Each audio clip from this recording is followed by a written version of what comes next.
Hi everyone, it's Virgin Galactic here with a quick explainer video about our re-entry system, the Feather.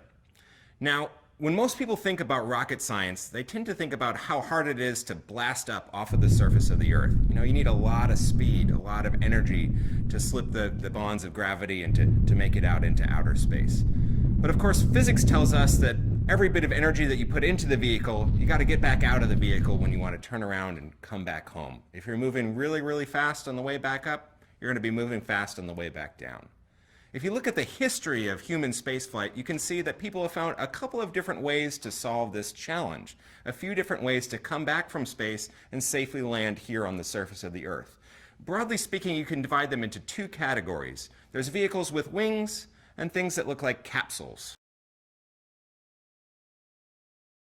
Things with wings are really gentle to fly on. They can gracefully dive back into the atmosphere, slipping in exactly the right angle so that the astronauts on board the vehicle get a nice, smooth ride that doesn't have too many g-forces. There's not that much acceleration going on. They also have the advantage that they can come to land very precisely on a known point on the ground. Before one of the flights of NASA's space shuttle orbiters, you could say with confidence that the vehicle is going to land right here, right on the Space Shuttle Landing Facility at Kennedy Space Center. You could probably nail it down to within just a few feet. Now, on the flip side, you have things like capsules, just like the Americans used in the earliest days of their space program, and just like the Russians and Chinese have used throughout the course of their space program. Instead of needing to come in at this very specific angle like the space shuttle did, capsules can come in at a much broader variety of angles. They can turn themselves over because that's how the airflow around the vehicle will work. They also have the advantage of spreading that heat of the friction of re-entry all across the entire belly of the vehicle. So instead of having just a few spots getting very, very hot, you have the entire vehicle heating up to a much lesser degree. The downside is that capsules decelerate much more quickly. It's like belly flopping instead of diving into the atmosphere. And also because capsules generally tend to land under parachutes, you can't say with that much accuracy exactly where the vehicle is going to land, which can be an issue if you need to reclaim your crew or pull experiments off the vehicle right after you come down and land on the ground.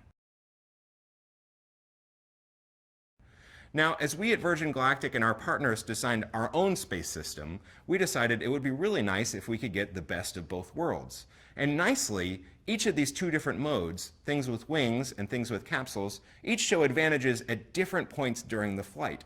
So we decided to build a vehicle that behaves like a capsule when it's best to behave like a capsule, and behaves like a winged vehicle when it's best to have wings. So during the initial part of re-entry, we actually fold up the wings on our vehicle using a system called the Feather, which was first proven on Spaceship One, our prototype vehicle, back in 2004. Now, when the wings are folded up like this, aerodynamically, the vehicle behaves much like a capsule would. The analogy the inventor has always used is that of a badminton shuttlecock. If you've ever held a shuttlecock in your hands and tried throwing it, you know that no matter which way you're holding it, it's always going to reorient itself with the bulb in front and the feathers trailing behind. Our vehicle works much the same way. So that if we were ever coming home in an orientation that wasn't exactly what we typically do, we know that just the force of aerodynamics on the vehicle would flip the vehicle around so that we enter belly first, and we spread all that friction heat across the entire belly of the spacecraft.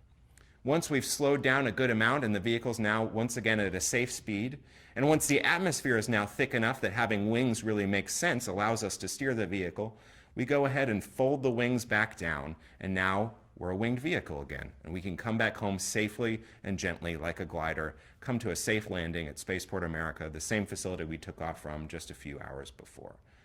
That's the way that we've decided to manage this really tricky problem of not only getting up into space, but coming back home safely.